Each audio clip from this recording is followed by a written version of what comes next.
এখন আমি চেষ্টা করতেছি আপনাদেরকে কীভাবে ইতালিতে ট্রেন মেট্রো ইউজ করা লাগে। তো এখানে আপনারা দেখতে পাচ্ছেন ম্যাপ। এই ম্যাপগুলো দ্বারা ডিরেকশনগুলো নির্দেশ করা হচ্ছে, যেমন M1, M2, M3। তো M1 এটা লাল কালারের, M2 একটু নীল কালারের, M3 হলুদ কালারের।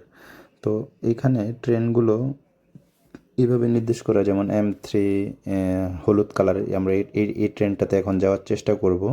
তো এটা ডিরেকশন ধরে ধরে এখানে কোন ট্রেনটা আসবে এই জায়গায় লেখা আছে, এক স্টেশনের পরে আরেক স্টেশনের নাম, কোথায় কোথায় নামবে, কোথায় কোথায় গিয়ে মিলিত হবে, এই ডিরেকশনে। প্রথম অবস্থায় যারা নতুন আসে তাদেরকে এটা একটু বুঝতে অনেক ঝামেলা মনে হবে, কিন্তু যখন একটু এই ট্রেনগুলো ব্যবহার করবে বা যা চলাচল করবে তখন এটা ইউজড টু হয়ে যাবে এবং জানতে পারবে ভালোভাবে, এটা ইজি হয়ে যাবে।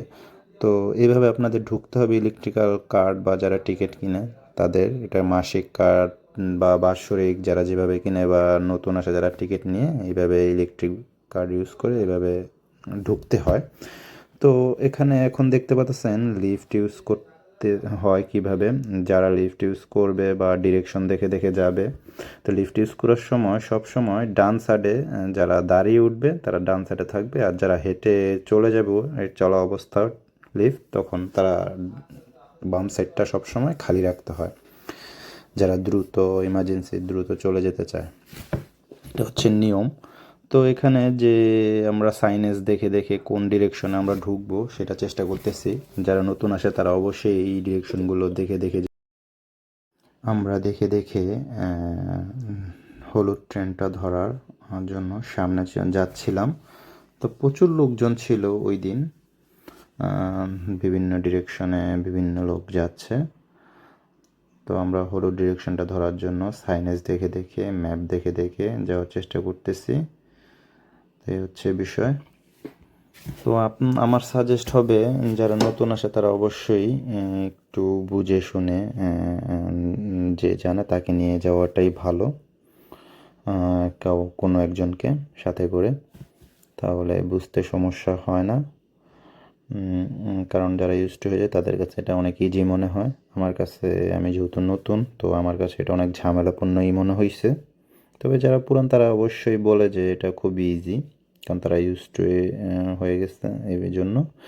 তো আমরা ডিরেকশন ধরে ধরে লিফটে এখন উঠব।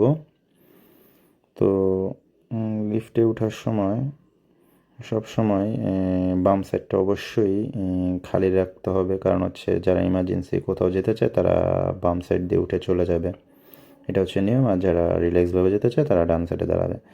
আমরা ট্রেন স্টেশনে ওয়েট করতেছিলাম ট্রেনের জন্য। তো আমাদের স্ক্রিনে দেখাচ্ছিল 7 মিনিট লাগবে ট্রেনটা আসতে।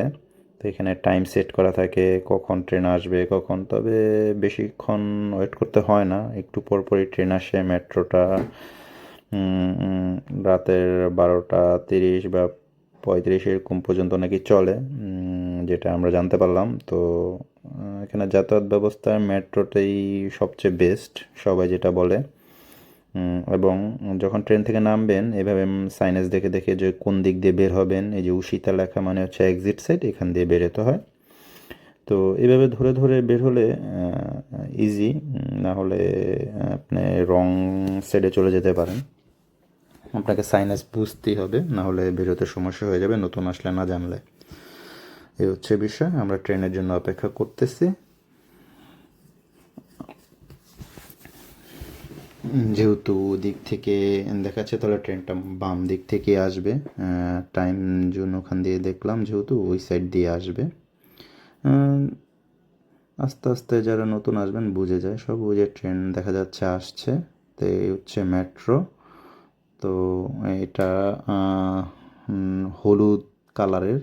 তো আমরা যে লাইনে যাব সব হলুদ কালারের, আসলে এটা দেখলেই বোঝা যাচ্ছে আমরা হলুদ লাইনে আসছি, কালারটা হলুদ করা, এটা দেখতেই পারতেছেন।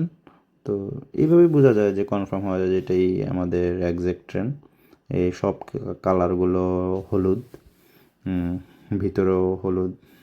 তো এই হচ্ছে বিষয়। এই যে আপনাদের আবার দেখানোর চেষ্টা করছি যে হলুদ লাইন ট্রেন আমরা উঠছি,